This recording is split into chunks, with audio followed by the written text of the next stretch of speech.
Kenya no meguthie na mbere kuigua uritu wa igoti ria VAT indo-ini cia maguta thutha wa ministry ya kigina gutetera itua riayo ria kwaga kurugamia igoti riri ona thengia wa gukorwo ati mathitwo gwika uguo ni igoti inene makiugaga matire mamukira watho ucio wa igoti. Mutafariri wa mihango thiini wa ministry-ini ino ya Treasury Nelson Gaisho niwe urutite ndumiriri ino na ari mbere ya kamiti ya Senate muthenya wa ira igie hinya wa kuhuthika kuria ningi ahithuritie ati thirikari imurikite kungania muigana wa shilingi bilioni 35 o mwaka. Murigo wa kwambatira kwa garama ya muturire no guthie na mbere kurituhira mukenya wa kawaida kumana na kuongererwo gwa thogora wa maguta. Waliona thengia wa President Kenyatta gukorwo acokereirie bururi-ini kiumia utuku. Undu ni thutha wa mucemanio uria kwirigirirwo kuhanika gatagati wa President na minista wa kigino ndumwe na utongoria wa bunge gutharara. Uria President kwirigirirwo kwamukira mutaratara wa watho uria wahitukirio ni bunge ya bururi ikenda igoti rĩrĩtĩirio nginyagia mwaka wa 2020. Kwa ihinda Kenya makoretwo mahocetie mwihoko wao kuri President Kenyatta gwikira kirore watho uyu na kweheria igoti rĩrĩ kaimana. No riu mwihoko ucio guthie na mbere gukorwo uri mwihoko kwa ihinda rĩrĩ. 11% or should we go the Maya mokite urire kiama kia ODM kuhitukira muikariri giti John Badi. Mathigatite President gwika mituke na gwikira kirore watho ucio na kuhuthiria Wanjiku murigo uria ukoretwo mugumeire. There is no two way about whether the government is willing or not. Government is exercising delegated power, delegated from the people. And if that is the case, then government must make sure that the concern of the people is addressed. Na kugikinyanira President ni akuhitukia watho ucio na kuucokia bunge na mendekithia make. ODM ni hitite kuregana na murugamo ucio na kuhuthira hinya wao bunge-ini na gutianiria itua riu. Guku akiuga mukenya wa gikiro gia thi no uthite na mbere na kugirika. But if that happens, I know as a minority side we will quickly call a parliamentary group meeting to take a firm position, which obviously would be to overrule the president.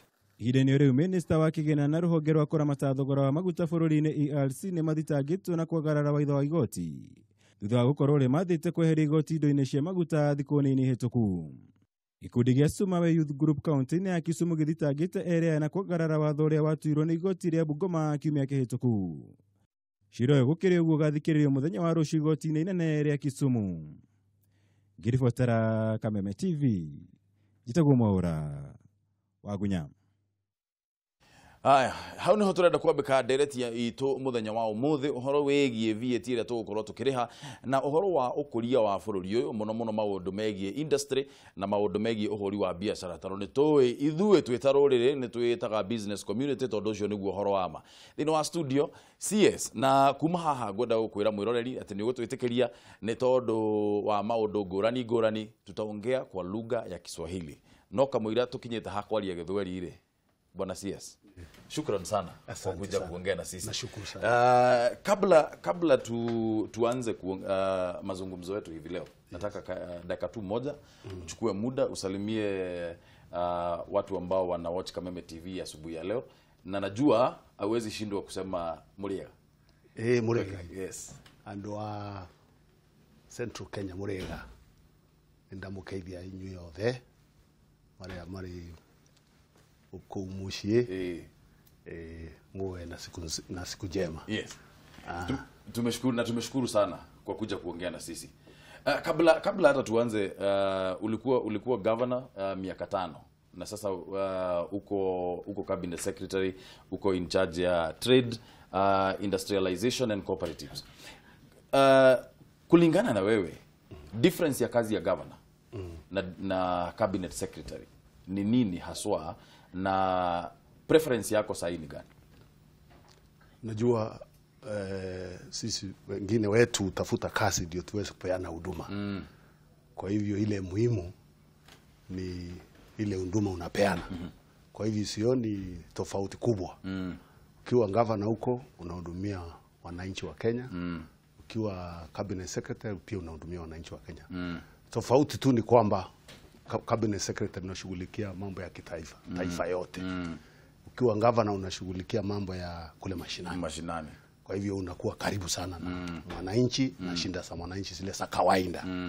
Ukiwa cabinet secretary unashughulikia mambo ya taifa ambayo mara nyingi taushu hata taifa zingine kama ile kazi ambayo unafanya. Kwa hivyo kuna tofauti hapo.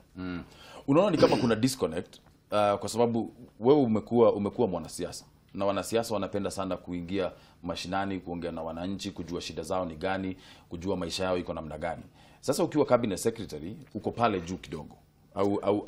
Ni kweli, lakini pia ukiwa cabinet secretary lazima kwa mambo yale yanahusu mwananchi lazima ushughulike. Na lazima uende mikutano kuongea, uweze kuwasikia, kujua shinda iko wapi, kwa sababu unaweza kukaa juu huku fikiria unaelewa lakini hujaelewa kwa sababu interact na yule ambaye anahusika.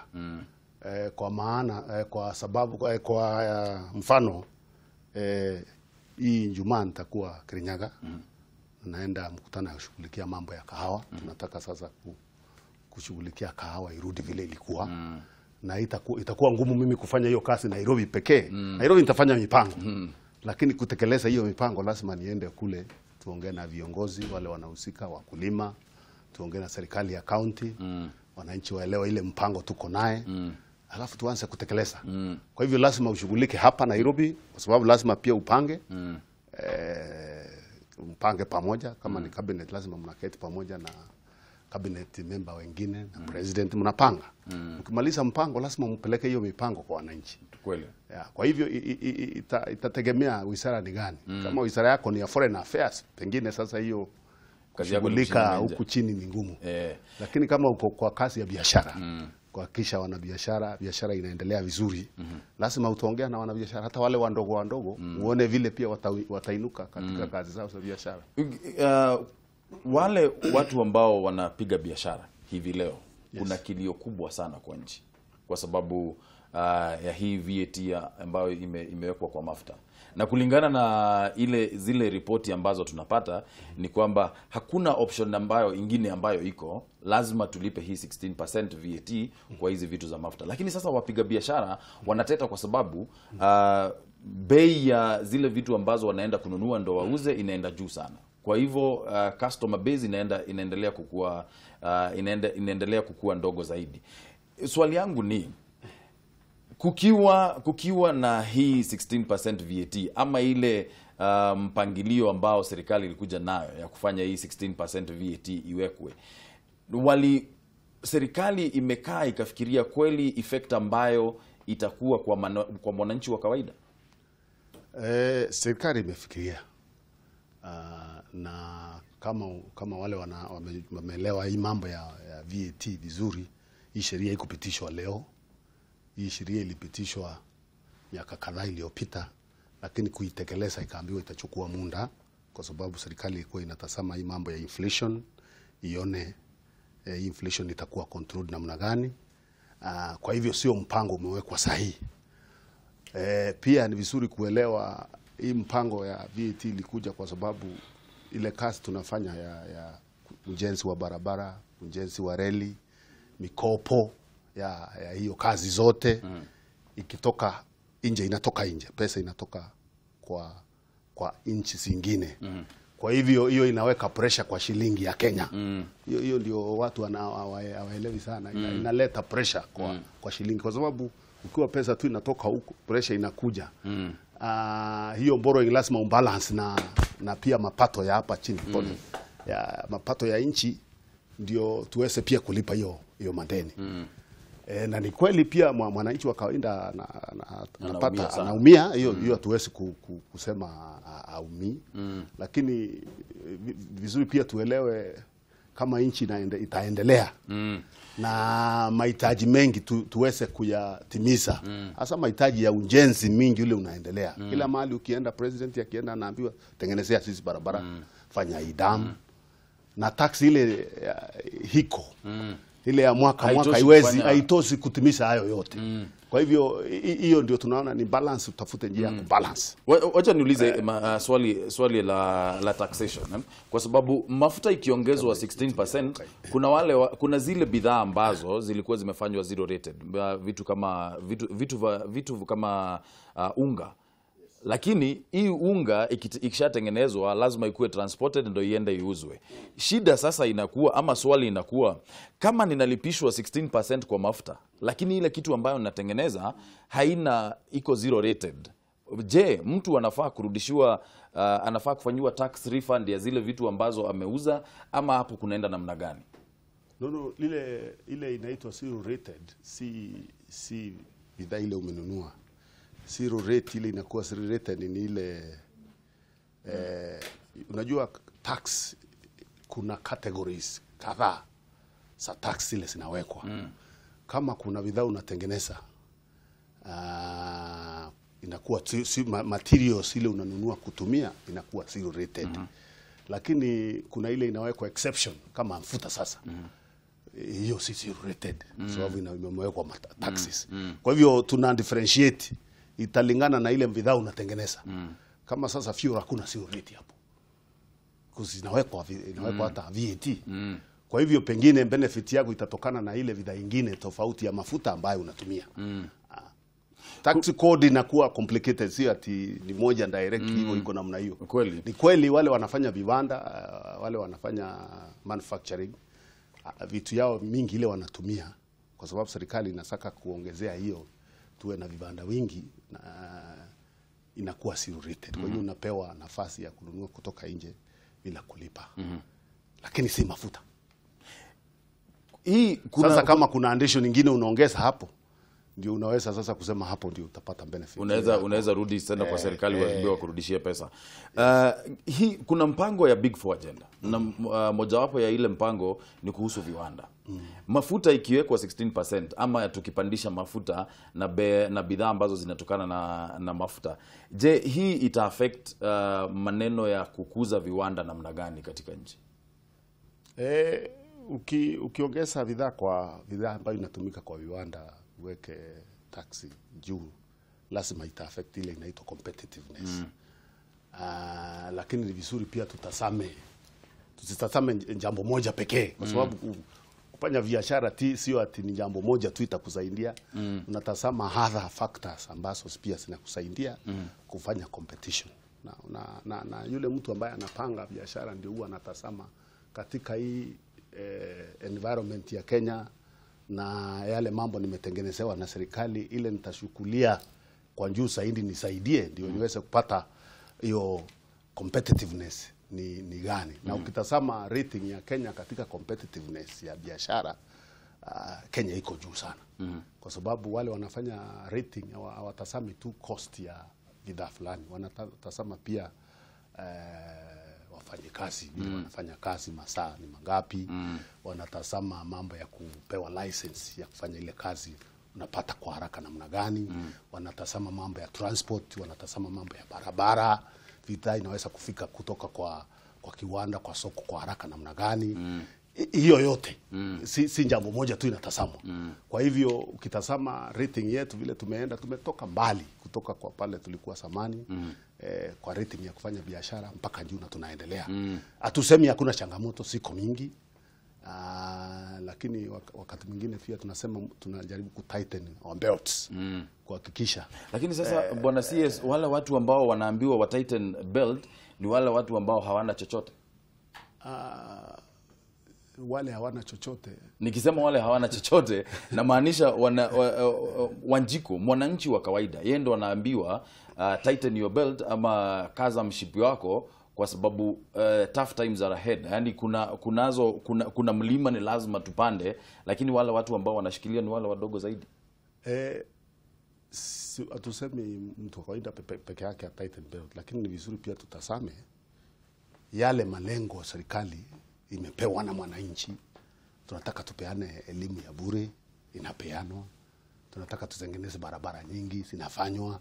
Hiyo yote iko na gharama. Ni vizuri pia kuelewa hivyo.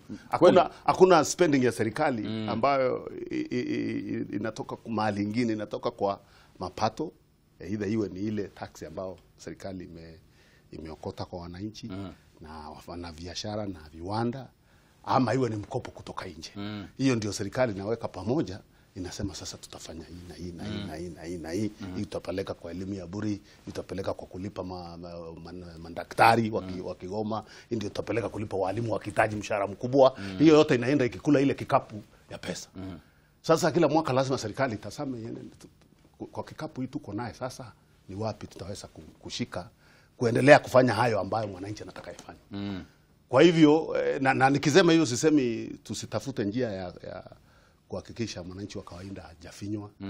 Hiyo inatafutwa, na hata hiyo VAT inatasamwa saa hii, serikali inatasama, na najua hiyo maongozo inaendelea kutasama ni njia gani tutahakikisha mwananchi wa kawaida yule ambaye mapato yako ni ya chini hajafinywa sana. Na ukitazama hata kwa tax unaona ile tax iliwekwa yule wa mwananchi wa chini ndiye imetolewa sana ile ya income na nini, anajaribu kusaidiwa hapo. Na hizi social intervention zote zile serikali inafanya pia ina target hiyo mwananchi wa kawaida. Na katika wizara yangu kwa mipango ya sasa pia tumeanza kupanga vile tutasaidia wananchi wale wa biashara ndogo ndogo, mambo ya mkopo, mambo ya kumsaidia registration, mambo ya kumsaidia technical ile ya kuhakikisha bidhaa yake imetimiza yale standards zile zinahitajika. Hiyo mpango yote iko. Kwa hivyo hiyo ni njia nyingine. Kwa hivyo tutuwe tunatazama kwa tax pekee, tunatazama interventions nyingine ni gani ile serikali inachukua pia kuhakikisha hiyo mzigo inaenda chini. Kama hii pia nakwambia sasa tuna intervention ya kahawa. Tumetazama tukaona kama Central Kenya especially watu wengi walikuwa wanategemea kahawa sana, ikaenda chini kaisha. Saa hii kwa mauza vitu vile Kenya inauza nje, kahawa imefika number 4. Ilikuwa number 1, sasa iko number 4. Ile bidhaa inatoka kwa titanium, ile iko Kwale, karibu ipite kahawa. Na inatoka kwa kaunti moja. Na imeanza tu juzi, karibu ipande ipite kahawa. Sinaona sasa. Na hiyo yote inamaanisha umaskini, kwa sababu kama ulikuwa unategemea kahawa, eneo letu ni wakulima, inasaa vizuri huko, lakini prices ni shinda, soko ni shinda. Hiyo ni jambo lingine pia nilikuwa nataka nasema, tumeanza, serikali imeanza, president ametupea directive mimi kwa cooperatives na minister wa agriculture atuambia lazima tuanze kutekeleza mikakati ambayo itahakikisha kahawa imerudi pale ilikuwa. Kwa hivyo hizo naeleza hiyo kama tu mfano ya yale mengine ambayo yanafanywa kuhakikisha pia mwananchi anasaidika. Nataka tupumue kidogo. Lakini baada ya kupumua yale mambo ambayo ningetaka tuongee, nataka tuongee sana kuhusu hiyo kahawa, kwa sababu watazamaji wetu sana wanakuza kahawa, wanakuza majani, kuna ukulima wa aina nyingi ambao unaendelea, lakini sana nataka tuongee kuhusu kahawa. Tujue ni mikakati gani ambayo itafanya hii soko ya kahawa irudi mahali ilikuwa hizo miaka ya mbeleni, kwa sababu hivi leo mkulima wa kawaida akishauza kahawa yake, tukisikia mahali kahawa inauzwa about 50,000 kwa gunia moja, lakini mkulima analipwa shilingi 100 kwa kilo moja. So hiyo ni jambo moja ningependa tuongee, na pia cushion ya serikali, kwa sababu saa hii mambo ni ngumu sana. Kwa hivyo cushion ya serikali kwa wanabiashara iko wapi? Ningependa tuongee hayo sana. Tunaendelea kuongea na Cabinet Secretary wa Trade na Cooperatives na Industrialization ni Peter Munya. Thiĩ na mbere na gũtũhũrĩra thimũ nĩ tũgũkorwo tũgĩcioya, twamba gũikĩria hanini namba nĩ kĩbũgũ 7 kĩbũgũ 2 kana 6 kana 7 kana kĩbũgũ 7 7 8 tũrarĩria ũhoro wĩgiĩ business community na ũrĩa tũgũkorwo tũgĩteithĩka nĩ mĩtaratara ya thirikari. Ndũgathiĩ kũraya, tũracokereria na CS Peter Munya.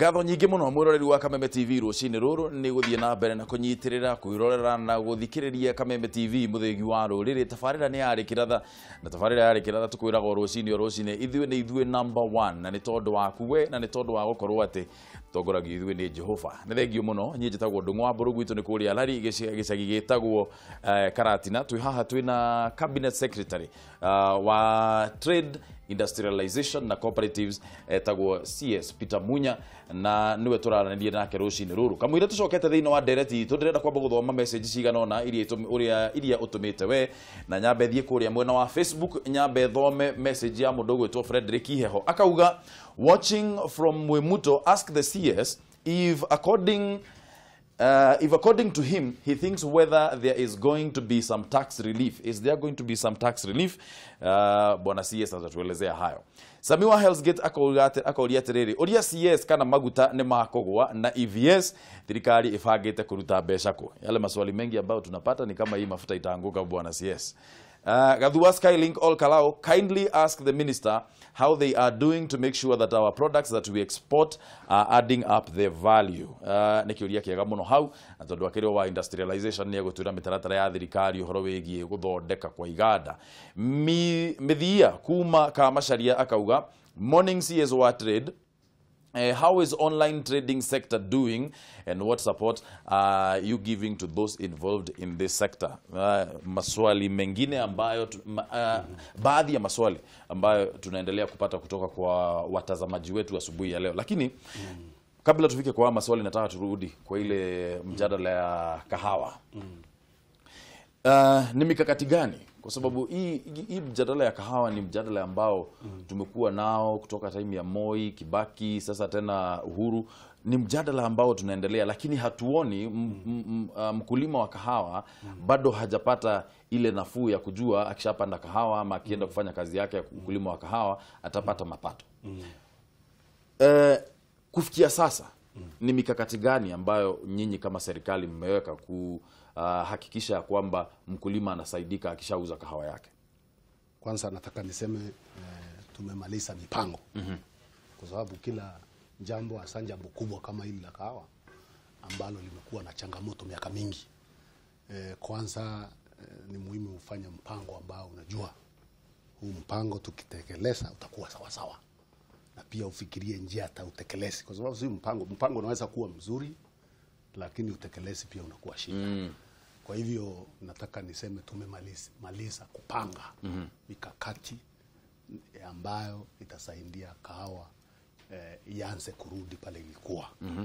Na katika hii mpango yetu kwanza tunataka kuaddress mambo ya ukulima, sababu ile inalimwa ni kidogo. Watu waliwachana kahawa, walipoona haina pesa, production ikipatikana inaenda inakuliwa, production ikaenda chini. Kwa hivyo strategy ya kwanza ile ambayo tunataka kufanya interventions za kwanza ni kuhakikisha mkulima amesaidiwa kurudi kulima kahawa. Na katika hiyo intervention tunataka pamoja na counties, Ministry of Agriculture na cooperatives. Na hiyo stage ya kwanza ni kusaidia na mambo ya inputs. Mkulima anahitaji mbegu nzuri ya kahawa, pia anahitaji fertilizer ambayo si ya gharama ya chini ya juu. Kwa hiyo tutahakikisha mkulima amepata mbegu.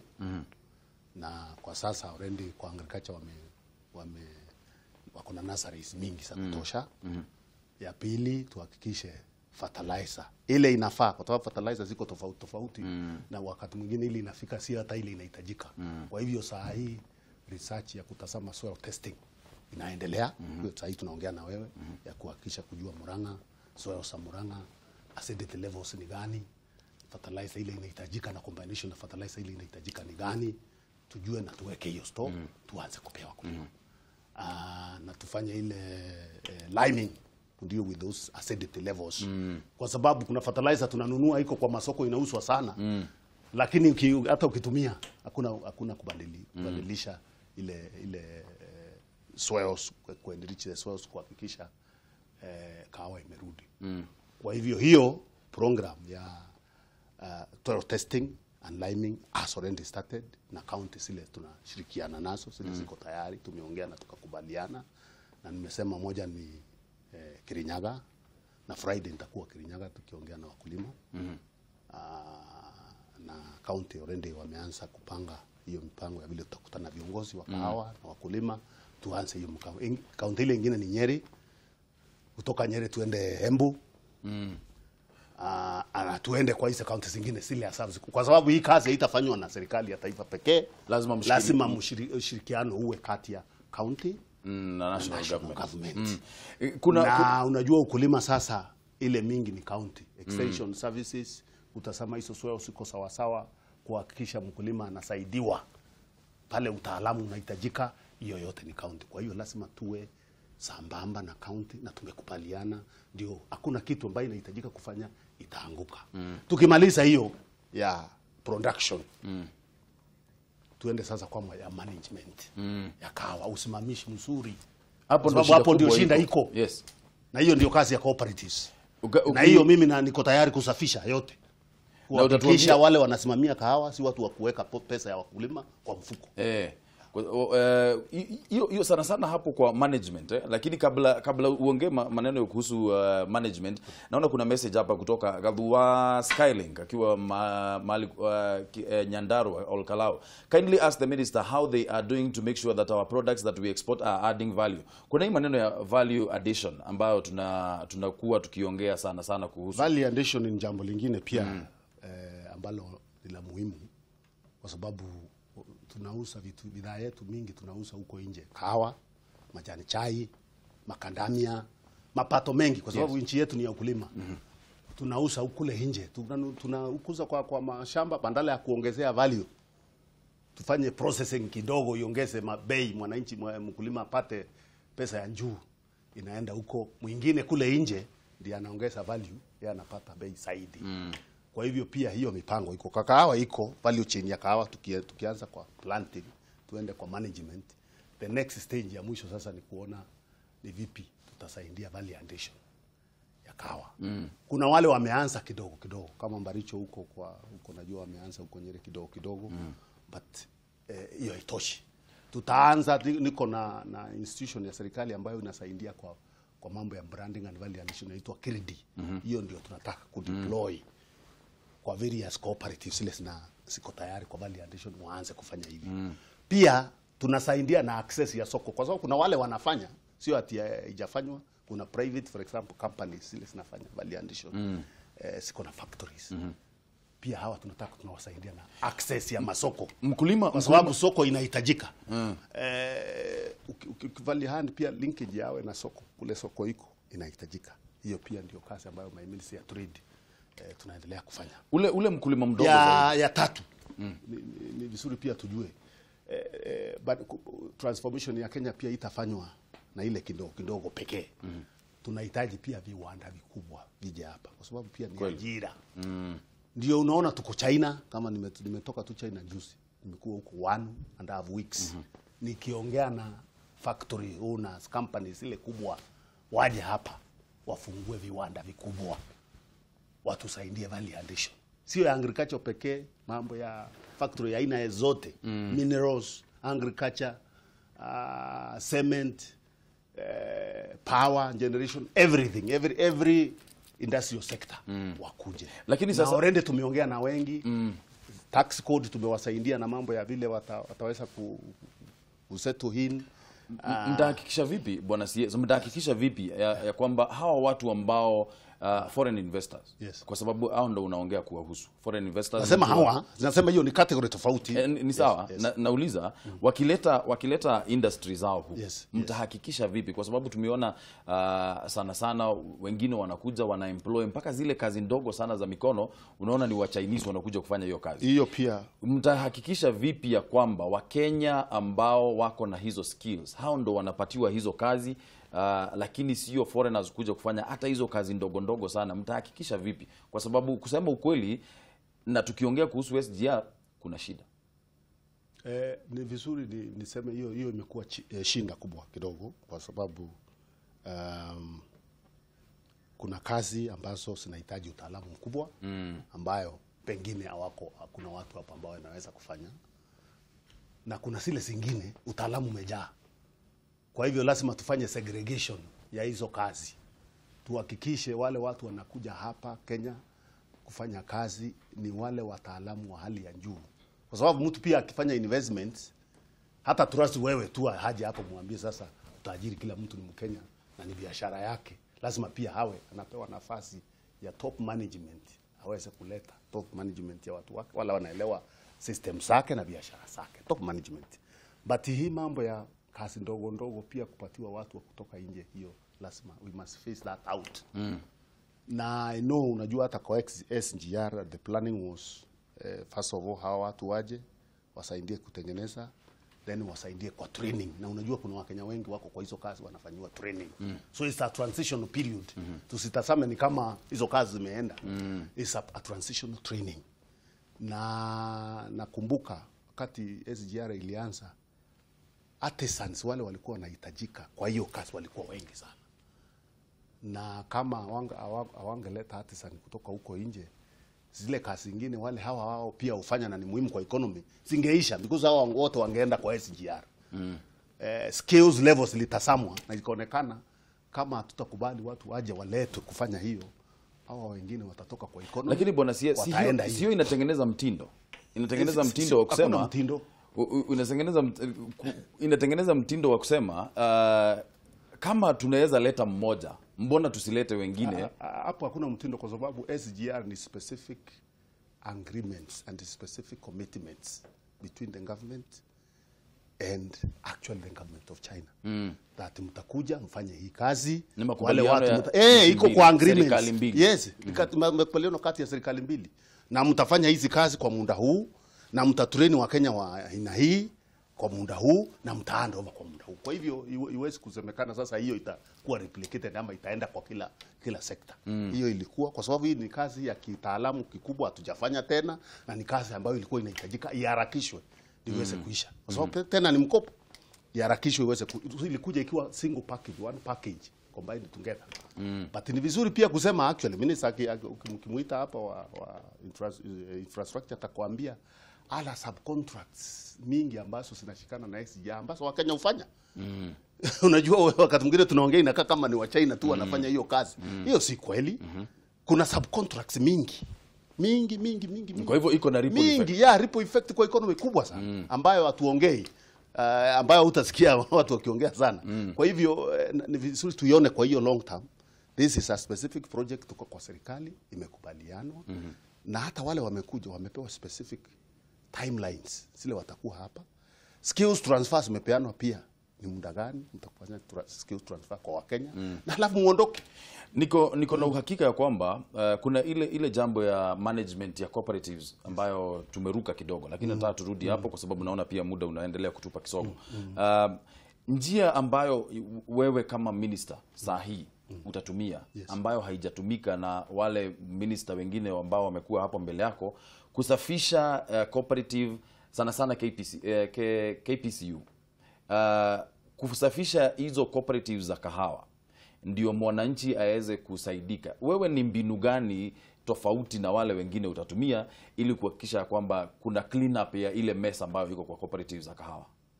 Mimi nataka kuhakikishia wa Kenya na wahusika katika sekta ya cooperatives ya kwamba clean up inakuja na itakuwa kubwa. Na kwanza tunaanza na audit. Nataka kuaudit cooperatives zote tuweze kujua assets ni gani, mandeni ni gani, na hii mandeni ilichukuliwa namna gani, nani alichukua hii deni. Tukishamaliza audit, basi wewe ulichukua deni ya pesa hii kwa niaba ya kulima, hii pesa ilienda wapi? Iko wapi? Utaulizwa maswali. Hiyo pesa ipatikani, kuna njia ya kudeal na wewe. Na kuna sheria pia, kama ulihusika kupora pesa ya wananchi, huwezi kuendelea kusimamia cooperative yoyote katika taifa la Kenya. Kwa hivyo tunaweka mikakati ya kuhakikisha clean up itafanywa. Sitaki kuongea sana kuhusu hiyo saa hii. Lakini nataka upeane timelines bwana CS. Ndio imeanza already. Audit imeanza. Audit imeanza. Imeanza. Mna expect iendelee kwa muda gani? Hii mambo ya kukuza kahawa chini kule kuhakikisha inalimwa, mambo ya clean up na nini yote inaenda sambamba. Kuna ile itangoja nyingine. So auditing, data gathering ya cooperative zote ni ngapi, zile viable ni gani, zile ambazo hasitaendelea, kwa sababu zingine ni jina tu naitwa cooperative lakini hakuna cooperative. Watu waliwacha kulima. pengine watatu watano wanalima hapo, lakini ile kidogo unaona inaenda kwa mfuko. Tunatazama watu viability. Viability hiyo cooperative iko wapi? Kuna sile tutafanya margin, tunaelewana? Tutatazama ethical standards management, wale wamesimamia ni akina nani na wamesimamia njia gani. Kuna complaints ya wakulima kuhusu vile wamesimamia pesa yao. Kama kunaye, wewe unaondoka, mwingine anachukua. Hiyo process na kazi imeanza already. Ni vile tutaki pia iwe ni discussion ya media sana. Tunataka kwa sababu watu public pia iko skeptical. Yes. Public imeambiwa mara mingi hii itafanywa, hizo promises zimepeanwa. So sitaki kukaa kama hawa wanapeana hizo. Nataka unione kwa kazi ikifanyika ndio utaelewa sasa hii kazi. Tutakuita tena. Alafu uje utuelezee process imefika wapi. Kuna mtu alikuwa ameuliza kuhusu online trading kwa sababu sana sana wale vijana ama the young people ambao tumekuwa sana sana tukiangalia maneno ya internet na vile tunaweza jisaidia kutokana na internet. Kuna mtu ameuliza maneno ya online trading. Nataka tusome hii SMS tena. Mithia Kuma Kamashari amesema, morning CS what trade, how is online trading sector doing and what support are you giving to those who are involved in this sector? Serikali ni mikakati gani ambayo inaweka kuhakikisha kwamba wale watu ambao wanafanya biashara kwa mitandao, jambo la kwanza wako na security, kwa sababu tunaona sana sana shida za cyber security, na jina ya pili watasaidika namna gani wakifanya hizi biashara? Online trading is becoming a big business in Kenya. It's growing. Kwa sababu economy yetu it grows. Kwa sababu economy yetu is doing well. Hata kama tuna changamoto zile tunasema siko mingi. Is it? Our economy looking at factors zote unaona economy yetu inaendelea. Na ndio unaona even investors are coming. You look at the transformation that has taken Nairobi in the last 2 years, you see. Mwananchi wa kawaida anasema wale watu ambao wako na pesa ndio wanasema economy. Sometimes Boru, the effect of the change takes time to be felt. Kwa hivyo ile investments inaingia saa hii, mapato ni kesho na kesho kutwa. So ni vizuri tuelewe pia mtu aanze biashara leo na anaanza kula kesho. Kweli. Si kama chakula ile ya kuweka kwa kitchen unafika unakula jioni. Biashara is incubation, inachukua muda. Hata investments ile zinachukua muda kuwa na effect kwa economy. Na zinakuja, tunaona zikija. Na wale wanapima utaalamu wanaona economy is growing. But challenges zinakuja. Even in China, look at graph ya China vile ili grow. Challenges zile wameenda through. Tukua China tumetoka huko. Changamoto zile wamepata ni mingi. Kwa sababu transformation, social transformation is not a short journey. Nachukua muda. Kwa hivyo ile tunahitaji ni kutazama kule changamoto, kule watu wamefinywa ni wapi tunaweza kuhakikisha hawajafinywa sana. But effect ya hiyo transformation itakuja. So what I was saying, and again statistics show, online trading in Kenya is also growing. Because the economy is also growing. It is middle class who participate. Wale watausua vitu kwa online, waje wanunue na wauze, ni middle class. Inaonekana hata middle class yetu inafanya nini? It is growing. Tunaelewana? So serikali zizi, especially kwa biashara, ile tutasaidia ni wakati wanahitaji mkopo wa kupanua kama hawa vijana. A lot of them are young people. Mikopo ya kupanua hizo biashara sawa. Tunawapatia kwa bei ya chini. Saa hii nimekuambia tunajaribu kuweka pamoja zile pickup ilikuwa ya kupeana pesa kwa startups.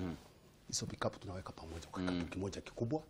Alafu sasa tuanze ile process ya registration ya small businesses, ya training, ya identification. And then tuanze kuendelea kuwasaidia kwa mikopo, kwa policy, kwa soko. Naelewana? Hata nje tukisema online trading kuna watu wana trade nje saa hii. Jana alikuwa naongea na a gentleman who is doing coffee. Value added coffee from Kirinyaga here, anaitwa Muchiri. He is selling his coffee in Amazon right from here. And we were trying to sort out is the delay that is being given by government operatives when he is doing his processes. The time is taking, trying to resolve that for him. Naona muda umetupa kisogo, Bwana CS. Kwa hivyo tukimalizia, nataka tu utuambie, upatie mfanyabiashara wote ambaye anatuangalia hivi leo, ama mtu ambaye anataka kuingia katika kazi ya industrialization na value addition, umpe hope. Alafu wewe upatiane message yako ya mwisho ndo tumalizie. Yes. Mimi nataka tu kuambia wale wanahusika, wanabiashara wadogo na hata wale wa katikati ambao wanaendelea kujenga uchumi wa Kenya, ya kwamba biashara ya industry and trading iko tayari kusaidia kuhakikisha environment ya hiyo biashara iko sawa sawa, kusaidia kuhakikisha affordable credit is available for you, for the small trader and the small manufacturer. I've been interacting, especially in this Kiambu region here. There are many small people already into manufacturing. Kuna wale wanafanya hali addition kwa maziwa. Yes. I know many of them hapa Ruiru. Kuna wale hapa Tatu City wanafanya value addition ya cooking oil. Na wengi ambao nimeongea nao. Hawa wandogo hawa tunataka pia tuwainue. Na hiyo ndio nakwambia tunamalizia infrastructure kuhakikisha pia wanapata, because the biggest challenge for them mkopo ya gharama ya chini. Saa hii nataka kiwanda yangu ikue. Nahitaji 5,000, nahitaji milioni 5. Nimeomba, nimefikisha hapa. The next level I need 5 million. Where will I get it? At an interest rate that I can afford. Serikali tunatengeneza ile inaitwa biashara fund. Biashara fund itakuwa ya kushughulikia huyu mwanabiashara mdogo. Tumeanza shirika ya serikali inaitwa MSEA, Micro and Small Enterprises Authority. Hiyo ni tena kusaidia hiyo wanabiashara mdogo, training on skills, registration, incubation. Hiyo pia iko naendelea, tunamalizia. Hiyo ni shirika mpya ya serikali ambayo itashughulikia hiyo maneno. Kuna ile shirika ya zamani ambayo bado inashughulikia sasa inaitwa KIE, Kenya Industrial Estate. Yes. Hiyo huwa inafanya incubation ya small businesses, pia inapeana mikopo. Hii ndio tunataka sasa kuhakikisha iko sawa sawa, yule anahitaji hiyo huduma anapata, because wakati mwingine pia mnaweza kuwa na hizo institutions lakini yule anahitaji haimfikii. So hivyo kazi yangu ni kuhakikisha hawa wanafikiwa na hiyo huduma. Muda wetu umetupa kisogo kabisa, lakini uko ndani ya cabinet. Kitchen cabinet pale ndani kabisa. Mafuta itaanguka. 16% lazima tulipe. Ni ngumu mimi kusema kwa sababu mimi si minister wa treasury. Lakini uko ndani ya mimi ni minister wa serikali kweli, lakini najua serikali inatazama hiyo shida. Siwezi kusema kwa hakika kama itaanguka ama njia gani. Serikali inatafuta njia ya kuhakikisha wananchi hawajafinywa. Asante sana. Shukran sana Mheshimiwa Munya, nashukuru sana kwa kuja kuongea na sisi na kuitikia tu kukuja kukaa na sisi tubadilishane mawazo na upatie watu wetu ile hope na the future, na kujua zile mipango ambayo ama ile mikakati ambayo serikali imeweka ndio watu waweze kupiga biashara. Nimekushukuru sana kwa sababu ya hiyo information yote na kwa sababu ya hiyo time ambayo umetupa.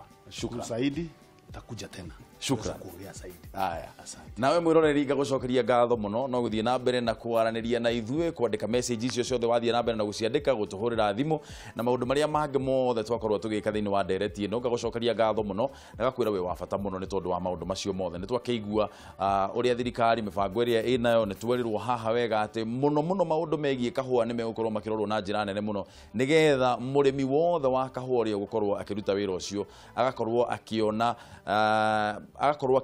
faita kuma kwi wira uria arakorwo akiruta. Ndugathie kuraya, twambe tuthie thuguri ngware-ini tumenye umuthi ukugura mboco cigana kamwira tugithiete na mbere na tabarira yari kiratha. Ndugathie kuraya.